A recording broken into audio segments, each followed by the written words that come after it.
الحمد للہ الحمد للہ وکفی والصلاة والسلام علی سید الرسل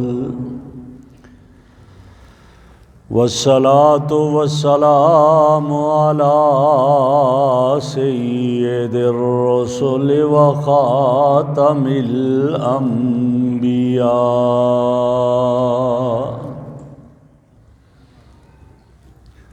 وعلى آلہ وأصحابہ الذین اولی الدرجات العلی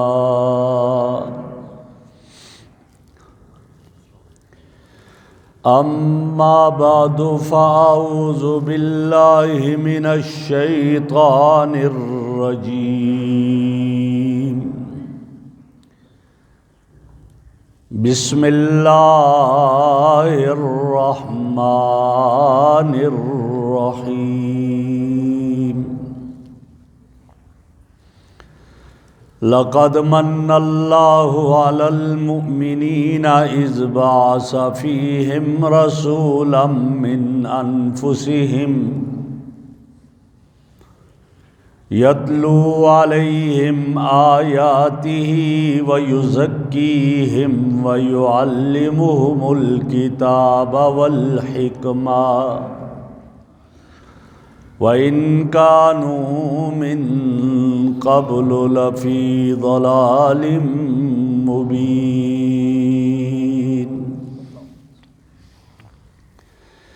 اللہم صلی علی سیدنا و مولانا محمد وعلی آل سیدنا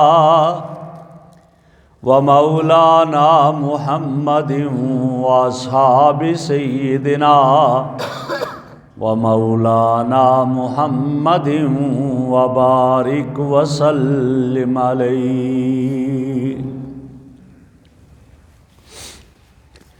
انتہائی قابل صد احترام بزرگوں اور عزیز دوستو، امام الانبیاء حضرت محمد الرسول اللہ صلی اللہ علیہ وسلم کی حیات طیبہ پر ہماری گفتگو جاری ہے۔ گزشتہ جمعہ ہماری بات یہاں تک پہنچی تھی کہ آپ صلی اللہ علیہ وسلم پر جو بھی ایمان لاتا اس پر ظلم و بربریت کے پہاڑ ڈھائے جاتے، ظلم و ستم کیا جاتا، لیکن آپ کے صحابہ اس کو برداشت کرتے رہے، اور اس لیے کہ صرف صحابہ کے ساتھ یہ نہیں ہو رہا تھا، یہ آپ علیہ الصلاۃ والسلام کے ساتھ بھی یہ معاملات ہو رہے تھے۔ تو صحابہ یہ دیکھتے تھے کہ جب ہمارے آقا کے ساتھ یہ سلسلہ ہے تو ہمارے ساتھ بھی ہو رہا ہے، برداشت کرنا پڑے گا۔ چنانچہ آپ علیہ الصلاۃ والسلام نے صحابہ کو حکم دیا کہ حبشہ کا بادشاہ نجاشی اگرچہ ہے عیسائی، لیکن وہاں یہ ظلم و ستم نہیں، تم مکہ سے حبشہ ہجرت کر جاؤ۔ چنانچہ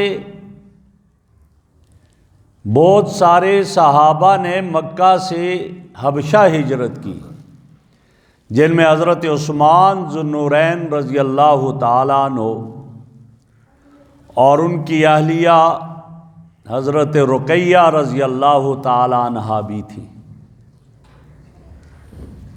اور یہ 80 سے زائد صحابہ کرام اور صحابیات جنہوں نے مکہ مکرمہ سے حبشہ کی طرف ہجرت کی۔ یہ کیفیت رہی۔ اگرچہ وہاں بھی کافروں نے پیچھا کیا اور نجاشی کے سامنے شکایت کی، اور نجاشی نے پھر حضرات صحابہ کو بلایا، اور حضرت جعفر طیار رضی اللہ تعالیٰ عنہ نے نجاشی کے دربار میں جو تقریر کی تو اس سے نجاشی مطمئن ہو گیا، اور یہ وہاں رہنے لگے، اور کافروں کا یہ مشن ناکام رہا۔ اور یہی ہوا کہ پھر بعد میں نجاشی کو اللہ نے ایمان کی دولت سے مالا مال کیا، اور نبی اکرم صلی اللہ علیہ وسلم نے نجاشی کی نماز جنازہ غائبانہ پڑھائی۔ ادھر یہ کیفیت تھی، ادھر وہ صحابہ تو ادھر چلے گئے، لیکن جو پیچھے رہ گئے انتہائی مشکل حالات۔ جو کلمہ پڑھ چکے تھے اظہار کرنا مشکل ہوتا تھا، اور کافر مسلمانوں کی تعداد کو بڑھتے ہوئے دیکھ کر بڑے پریشان تھے کہ ان کو کسی نہ کسی طریقے اتنا تنگ کیا جائے کہ یہ اسلام کو چھوڑ دیں، اور محمد عربی صلی اللہ علیہ وسلم کو علیہ باللہ اتنا ستایا جائے کہ یہ ہمارے خداؤں کی مخالفت کو چھوڑ دیں۔ ان حالات کو دیکھتے ہوئے ایک کافروں کا سردار عقبہ ابن ابی معیط، اس کے دل میں ایک خیال آیا کہ میں ان سب کو جمع کروں ایک دعوت پر اور اس مسئلے کو حل کروں۔ اس نے بڑے بڑے لوگوں کو دعوت دی، جمع کیا، اور امام الانبیاء صلی اللہ علیہ وسلم کو بھی دعوت دی، اور آپ بھی تشریف لائے۔ سب بیٹھے ہوئے تھے، کھانا سامنے رکھا جا رہا تھا، لیکن آپ نے اس کا کھانا نہیں کھایا۔ اور اس وقت ان لوگوں کے ہاں یہ رواج تھا کہ مہمان آئے اور کھانا نہ کھائے تو ناک میری کٹ جائے گی، کھانا کھلانا لازمی ہوتا تھا۔ چنانچہ بار بار کہا، آپ نے انکار کیا۔ آپ نے فرمایا کہ تو ایمان لائے گا تو میں کھانا کھاؤں گا، ورنہ کافر کا کھانا میں نہیں کھا سکتا ہوں، یہ کہا گیا۔ اس سے اب اس کے لیے یہ مسئلہ تھا تو اس نے آگے بڑھ کر کہا، اشہد ان لا الہ الا اللہ وان محمد رسول اللہ، میں کلمہ پڑھتا ہوں اور گواہی دیتا ہوں کہ اللہ کے سوا کوئی عبادت کے لائق نہیں ہے، اور آپ اللہ کے پیارے پیغمبر اور رسول ہیں۔ آپ صلی اللہ علیہ وسلم نے کھانا کھایا اور آپ تشریف لے گئے۔ اب کافروں میں یہ کھلبلی مچ گئی کہ یہ کیا ہو گیا، پریشان سارے عبداللہ ابن ابی معیط، عقبہ ابن ابی معیط کے خلاف ہو گئے۔ تو اس وقت ابی ابن کعب نے کہا، ابی ابن خلف نے کہا کہ رہنے دیجئے، میں ان کا مسئلہ حل کر دوں گا۔ وہ پیچھے پڑا رہا اور کرتے کرتے اس کو اس بات پر مجبور کر دیا کہ تو انکار کر لے کلمے سے، اور یہ کہا کہ صرف یہ نہیں، جا کر محمد عربی صلی اللہ علیہ وسلم کے سامنے یہ اعلان کر کے آ۔ وہ ظالم گیا اور آپ کے سامنے تھوک کر اور انکار کر کے واپس آ گیا۔ آپ بتائیں کہ اس وقت نبی اکرم صلی اللہ علیہ وسلم کے دل پر کیا گزری ہوگی، اور اسی کا تذکرہ قرآن نے کیا ہے کہ کل قیامت کا دن ہوگا، اور اس وقت یہ عقبہ ابن ابی معیط یہی کہے گا، لیتنی لم اتخذ فلانا خلیلا، کاش کہ میں نے فلاں کو اپنا دوست نہ بنایا ہوتا جس نے مجھے دین اسلام سے ہٹایا اور مجھے گمراہی کی طرف لے گیا، اور جو میں کلمہ پڑھ چکا تھا محمد عربی کے دین پر تھا اس پر قائم رہتا، لیکن اس وقت کے افسوس کرنے کا کچھ فائدہ نہیں ہوگا۔ جب یہ کیفیت ہوئی آپ پھر بھی دعوت دیتے رہے۔ آج کے زمانے میں کوئی نیک کام کرے اور اگلا کوئی آ کر سنا دے تو کہتے ہیں جاؤ یار، یہ کوئی بات ہے، رہنے دو کوئی بات نہیں، بس میں آج کے بعد یہ معاملات نہیں کروں گا۔ لیکن نہیں، میرے نبی صلی اللہ علیہ وسلم پھر بھی دعوت بڑھ چڑھ کر دیتے رہے پہلے سے زیادہ۔ ابو جہل نے دیکھا کہ آپ اس دعوت سے نہیں رک رہے، تو اس نے پھر دار الندوہ میں ایک میٹنگ بلائی اور کہا کہ یہ نہیں باز آ رہے، اب کیا کیا جائے؟ تو یہ طے ہوا کہ سارے جو پڑوسی ہیں اپنے اپنے گھر کا کچرا اور گندگی جمع کر کے ان کے گھر کے باہر روزانہ پھینک دیا کر۔ اب آپ صلی اللہ علیہ وسلم کے گھر کے سامنے وہ پڑوسی لا کر ساری گندگی رات کو پھینک کر چلے جاتے تھے، کچرا پھینک کر چلے جاتے۔ آپ صبح دیکھتے حیران، لیکن آپ کچھ نہیں فرماتے تھے۔ اتنا فرماتے تھے، ھذا حق الجوار، کیا یہ پڑوس کا حق ہے؟ پڑوسیوں کو ستاتے ہو، یہ حق ہے پڑوس کا؟ اتنا فرماتے کیوں؟ پڑوسی کا حق قرآن نے بہت بیان کیا اور حدیث نے بھی بیان کیا۔ میرے آقا فرماتے ہیں کہ بار بار مجھے پڑوسی کے بارے میں اتنی وصیت ہوتی رہی کہ مجھے لگا کہ اب وراثت میں کہیں پڑوسی کا حصہ نہ ہو جائے۔ آپ صرف یہ فرماتے اور کچھ نہیں فرماتے تھے۔ فرماتے کہ ٹھیک ہے، مجھے نبی نہ مانو، میری بات نہ مانو، لیکن کم از کم پڑوسی تو سمجھ لو نا۔ اور پڑوسی کو نہیں ستایا جاتا، لیکن وہ باز نہ آئے۔ آپ علیہ الصلوۃ والسلام پھر بھی ان کو دین کی دعوت دیتے رہے، رب کی توحید کا اعلان کرتے رہے۔ پھر ایک یہ ہوا واقعہ آ گیا کہ جب دیکھا کہ تنگ کرنے سے بھی آپ تنگ نہیں ہوتے، تو اب کافروں نے ایک اور حربہ اختیار کیا۔ ابو جہل اور ایک اور ساتھ اس کے آئے اور کہا کہ ہم آپ کو اللہ کا نبی جب مانیں گے جب اس چاند کے آپ 2 ٹکڑے کر دیں گے، پھر مان لیں گے۔ میرے آقا صلی اللہ علیہ وسلم نے اپنے رب سے درخواست کی اور چاند کی طرف انگلی کا اشارہ کیا۔ جب انگلی کا اشارہ کیا، چاند کے 2 ٹکڑے ہو گئے، ایک ٹکڑا دائیں طرف مشرق میں اور ایک مغرب میں ہو گیا۔ یہ دیکھا، اور یہ تھوڑی دیر کے لیے نہیں، حضرات محدثین نے لکھا ہے کہ عصر سے مغرب تک کا جو وقت ہوتا ہے، اتنا وقت یہ چاند 2 ٹکڑے رہا، یہ چاند 2 ٹکڑے رہا۔ اور صرف یہی نہیں، ایک کتاب میں لکھا ہے کہ ہندوستان میں ایک ریاست ہے، اس کا راجا اپنے گھر کی چھت پہ بیٹھا ہوا تھا، اور اس نے بھی دیکھا کہ یہ کیا واقعہ پیش آ گیا کہ ایک ٹکڑا مشرق اور ایک مغرب میں ہے، چاند کے 2 ٹکڑے ہو گئے۔ کہنے لگے نہیں، یہ ہماری اوپر انہوں نے جادو کر لیا۔ جب دور سے قافلہ آ رہا تھا، انہیں بتایا ہم نے بھی دیکھا ہے، پھر بھی نہیں مانا، ستایا۔ آپ پھر بھی دعوت دیتے رہے، آپ سے معجزے کا مطالبہ کیا، آیا معجزہ پورا ہوا، پھر بھی نہیں مانا۔ آپ دعوت دیتے رہے، جب سب کچھ حربے آزما لیے کفر نے، اب اس بات پر آئے کہ ایسا کرتے ہیں، یہ نہیں باز آتے تو ابو جہل نے دوبارہ دار الندوہ میں میٹنگ طلب کی، اور اس میٹنگ میں یہ طے کیا کہ ہم ہر حربہ آزما چکے، یہ باز نہیں آتے، آؤ آج سے بنو ہاشم کا سوشل بائیکاٹ کرنا ہے۔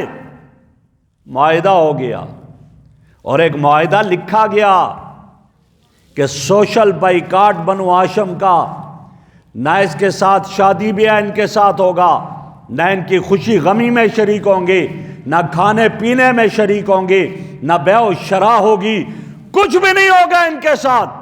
یہ معاہدہ لکھ دیا گیا، اور جب لکھا اور معاہدہ بیت اللہ میں لٹکا دیا گیا۔ سب سے اہم اور مضبوط جو معاہدہ ہوا کرتا تھا اس کو بیت اللہ میں لٹکا دیا۔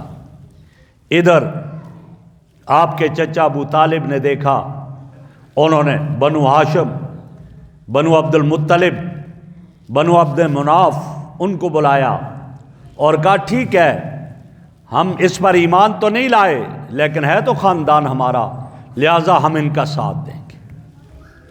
چنانچہ انہیں کہا کہ یہاں اندر رہ کر یہ انہوں نے ہمارا مقاطعہ کیا، سوشل بائیکاٹ کیا، ہمیں مکہ سے باہر نکل جانا چاہیے۔ مکہ سے باہر ایک وادی میں چلے گئے جسے شیب ابی طالب کے نام سے یاد کیا جاتا ہے۔ اس وادی میں جا کر رہنے لگے، 3 سال تک وہاں رہے ہیں۔ ابن قیم رحمہ اللہ لکھتے ہیں کہ بچے بھوک سے تڑپتے تھے، اور جب وہ بچے چلاتے تھے، چیختے تھے بھوک کی وجہ سے، تو ان کی چیخیں وادی سے باہر تک آتی تھی۔ حافظ ابن حجر اسقلانی نے لکھا کہ وہ بچے جب بھوک سے تڑپتے تھے، رات کے سناٹے میں ان کی چیخوں کی آواز، آہ بکا کی آواز شہر تک سنائی دیتی تھی، لیکن ان ظالموں کے دل پھر بھی نرم نہیں ہوتے تھے۔ اور کتنی سختی، نہ کوئی پانی پہنچا سکتا ہے، نہ کھانا پہنچا سکتا ہے۔ صحابہ کہتے ہیں کہ ہمیں کبھی کبھی بھوک اتنا ستاتی کہ ایک رات کا وقت ہم گزرے، ایک پاؤں چمڑے پہ آیا، پھسلے، اس کو اٹھایا، دھوپ میں رکھا، دن کو خشک ہوا، اس کو ہم نے پیسا اور پیس کر کے ہم نے پھانک لیا، ہمیں نہیں معلوم تھا کہ یہ کس چیز کا چمڑا تھا۔ اتنی بھوک، درختوں کے پتے کھا کر گزارا کر رہے ہیں۔ اور میرے آقا ہیں، آپ کے ساتھ آپ کی صاحبزادیاں بھی ہیں، آپ ان پتوں کو پیس کر کے فرماتے تھے، بیٹی فاطمہ آج یہ پتے پھانک لو، کل تیرا رب تیرے باپ کی قربانی کی وجہ سے اس دین کو ہر کچے اور پکے مکان تک پہنچائے گا۔ وہ لخت جگر جو جنت کی عورتوں کی سردار ہے، ایسا وقت آیا کہ ان پتوں کو، خشک پتوں کو پیس کر کے پھانک کر گزارا کرتے تھے، اور پتوں کو چبا کر گزارا کرتے جو ہرے پتے ہوتے۔ یہ کیفیت اگر وہاں ہوا تو آج غزہ والے تو انہی کی وہ یاد تازہ کرتے رہے تھے۔ اس کیفیت میں میرے آقا صلی اللہ علیہ وسلم اور آپ کا ساتھ یہ لوگوں نے دیا، ساتھ دیتے رہے۔ ایک دن حکیم ابن حزام، اس وقت تک ایمان نہیں لایا تھا، بعد میں ایمان لے آیا، وہ سواری پہ غلہ لادے ہوئے شیب ابی طالب کی طرف بڑھ رہا ہے۔ ابو جہل نے دیکھا، کہاں جا رہے ہو؟ کہا میری مرضی جہاں جا رہا ہوں۔ کہا نہیں، تم ہمارے دشمنوں کو خوراک دینے جا رہے ہو، نہیں جانے دوں گا تمہیں۔ کہا تم کون ہوتے ہو مجھے روکنے والے؟ میں اپنے چیز کا مالک ہوں، میری مرضی میں جاؤں، تم کون؟ میں تمہارا غلام تو نہیں ہوں۔ کہا نہیں جانے دوں گا۔ اتنے میں ایک اور سردار آ رہا ہے، ابو البختری، وہ آگے بڑھا اور اس نے کہا کیا بات ہے؟ کہا یہ۔ کہا ابو جہل تو کون ہوتا ہے روکنے والا؟ جانے دینا اس کو، کیوں نہیں جانے دیتا؟ بہرحال ابو جہل ناکام ہوا، انہوں نے وہاں کھانا پہنچایا، اور ایک دن انہی کے دل میں خیال آیا، ابو البختری کے دل میں خیال آیا، حزام ابن حکیم کے دل میں خیال آیا کہ کب تک یہ ہوگا؟ یار کوئی بات نہیں، چلو جو ہے انسانیت کو تو مد نظر رکھا جائے، کیوں ایسا ہو رہا ہے؟ وہ کافر تو اس وقت بھی انسانیت کے حقوق کو کم از کم دیکھتے تو تھے نا، کم از کم کافر بھی تھے، پھر بھی انسانیت کا خیال رکھتے تھے۔ اور آج کا کافر اپنی باری آتی ہے وہ انسانی حقوق یاد آ جاتے ہیں، اور جہاں پر اسلام والوں کو، بچوں اور عورتوں کو تہتے کیا جائے، وہاں انہیں انسانی حقوق نظر نہیں آتے۔ انہیں غزہ میں تو انسانی حقوق نظر نہیں آئے، انہیں کشمیر میں انہیں انسانی حقوق نظر نہیں آتے، انہیں اس وقت آپ دیکھ لیجئے سوڈان میں انسانی حقوق نظر نہیں آتے، اور اگر اپنی باری آتی ہے کہتے ہیں وہاں ہمارے لوگوں کو مارا جا رہا ہے، ہم بمباری کریں گے، کیوں؟ انسانیت کا تقاضا یہ ہے کہ ان کی حفاظت کی جائے۔ وہاں یاد آتے، وہاں یہی ہوا جب آپس میں انہوں نے بیٹھ کر کہا ہم دو یہ کیا کریں؟ کہا تیسرے ایک کے پاس چلے گئے، وہ بھی ہو گیا، چوتھے کے پاس چلے گئے، وہ بھی ہو گیا، 4 5 آدمی یہ ہو گئے۔ ابو جہل نے میٹنگ بلائی وہی دار الندوہ میں، اور اس نے بات کی تو اتنے میں حکیم ابن حزام کھڑے ہو گئے. کہا ابو جہل اب آپ کی بات نہیں مانیں گے، ٹھیک ہے کوئی بات نہیں، ہم ان کے مذہب پر نہیں، لیکن انسانیت کا تقاضا یہ ہے کہ انہیں ایسے بھوکا پیاسا نہ چھوڑا جائے، ان کے بچے بلک رہے ہیں، رو رہے ہیں. اس نے کہا نہیں ایسا نہیں ہوگا. دوسرا کھڑا، تیسرا، چوتھا، 5 آدمی کھڑے ہو گئے. وہ سمجھ گئے کہ یہ 5 آدمی ہیں اور آگے اور بڑھ جائیں گے. خاموشی اختیار کی. انہوں نے کہا جو معاہدہ تم نے کیا ہے اس معاہدے کو اب ہم پھاڑ دیں گے، نہیں رکھیں گے. اور ادھر میرے نبی کو اللہ نے بذریعہ وحی بتا دیا کہ جو معاہدہ انہوں نے کیا تھا سوشل بائیکاٹ کا، اس کو دیمک نے چاٹ لیا ہے. بعض کتابوں میں لکھا ہے کہ اللہ کا نام جہاں جہاں تھا اس نے اس کو چاٹ لیا اور باقی الفاظ رہ گئے. اور بعضوں میں لکھا ہے کہ نہیں، اللہ کا نام جہاں جہاں تھا وہ باقی رہ گیا، باقی سارے الفاظ چاٹ دیے گئے. اور بعضوں نے یہ بھی لکھا کہ کچھ بھی نہیں رہا، کنارے رہ گئے تھے معاہدے کے، درمیان میں دیمک نے کھا لیا تھا. ابو طالب نے جا کر کہا معاہدہ لاؤ دیکھو اب تو ختم ہونا چاہیے. جب لا کر دیکھا تو کچھ بھی نہیں تھا اس میں. اس طرح سوشل بائیکاٹ ختم ہوا، ان آدمیوں کے کھڑے ہونے پر ختم ہوا.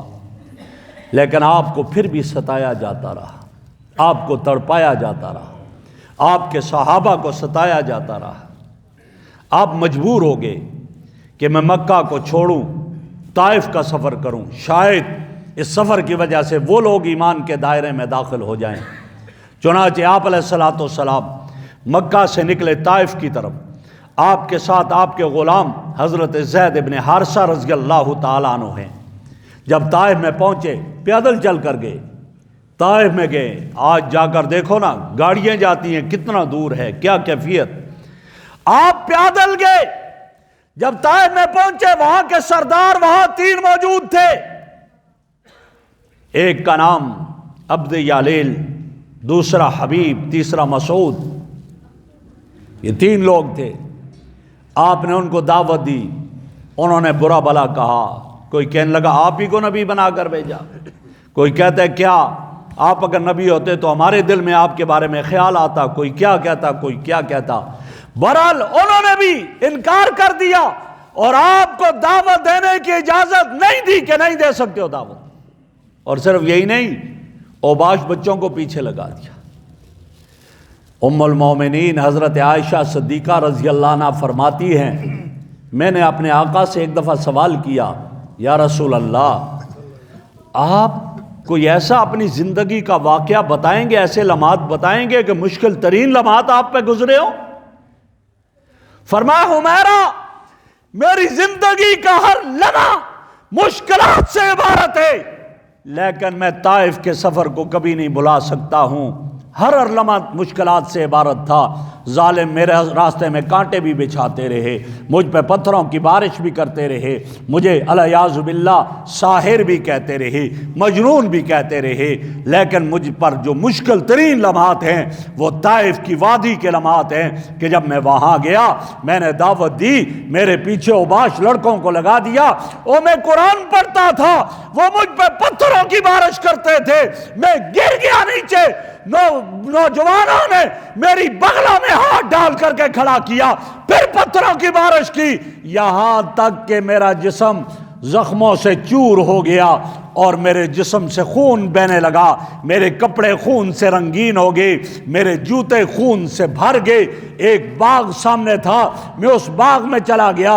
حضرت زید ابن حارثہ کہتے ہیں رضی اللہ عنہ میرے نبی کا خون مبارک ان جوتوں کے اندر چلا گیا تھا، اور کیفیت یہ ہو گئی کہ وہ آپ جوتے اتارنے لگے، آپ کے جوتے آپ کے پاؤں سے چپک گئے، نہیں اتر رہے تھے خون کی وجہ سے، اور آپ کا جسم رنگین ہو گیا خون سے.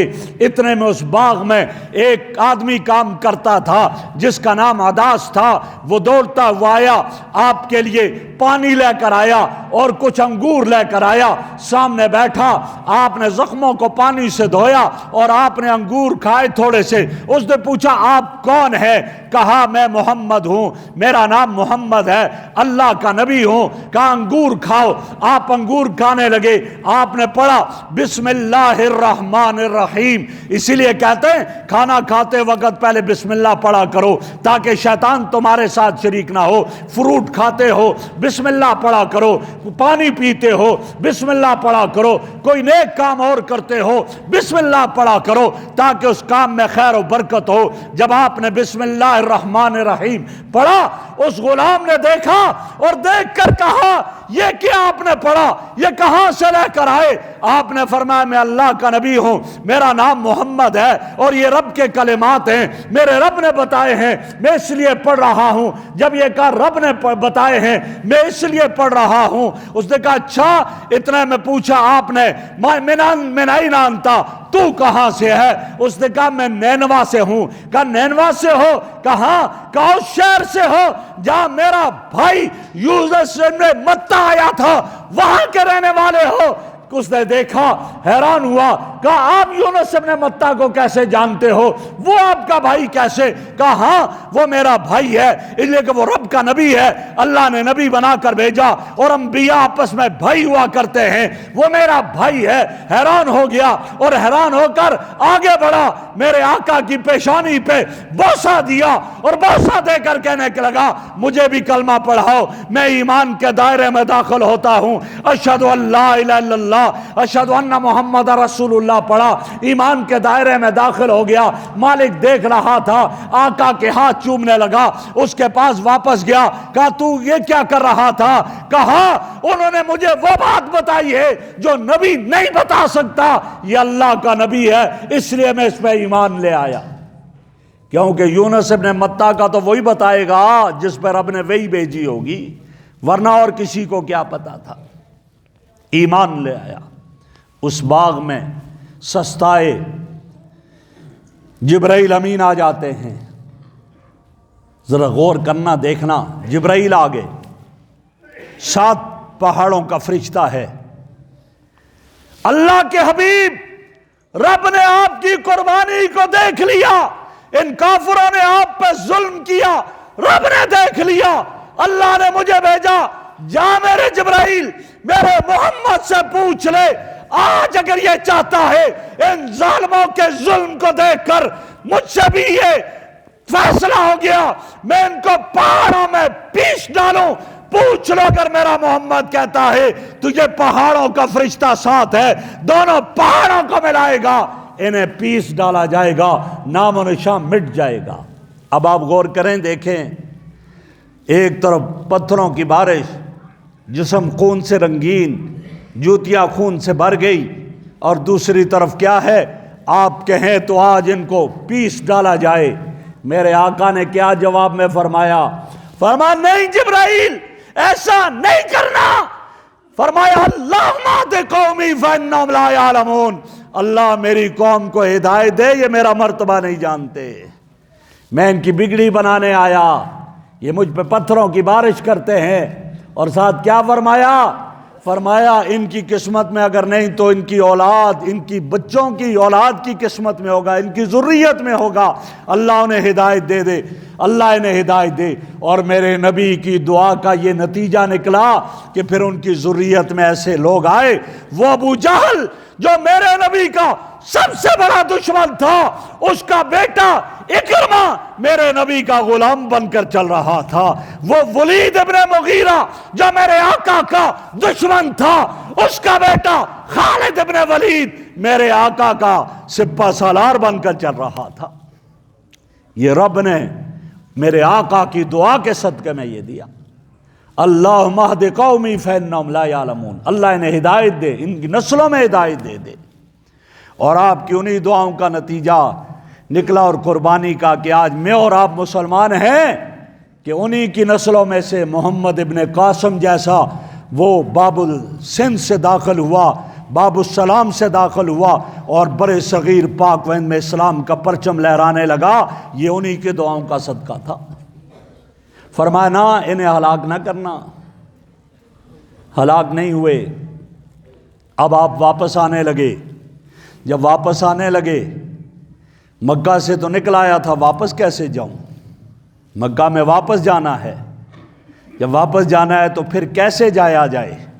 مکہ سے تو چھوڑ کر آ گئے تھے۔ اب آپ نے سوچا، آپ نے فرمایا ان کافروں میں سے کسی کو کہوں کہ اپنی امان دے اور میں مکہ میں داخل ہوں۔ آپ نے اخنس ابن شریک کے پاس پیغام بھیجا، آپ امان دے دو میں آ جاؤں۔ اس نے کہا نہیں، میرا تو ان سے یارانہ ہے، ان سرداروں سے میں دشمنی نہیں لے سکتا ہوں، میں نہیں دے سکتا۔ سہیل ابن عمر کو پیغام بھیجا، اس نے بھی انکار کر دیا، اوروں نے بھی انکار کر دیا۔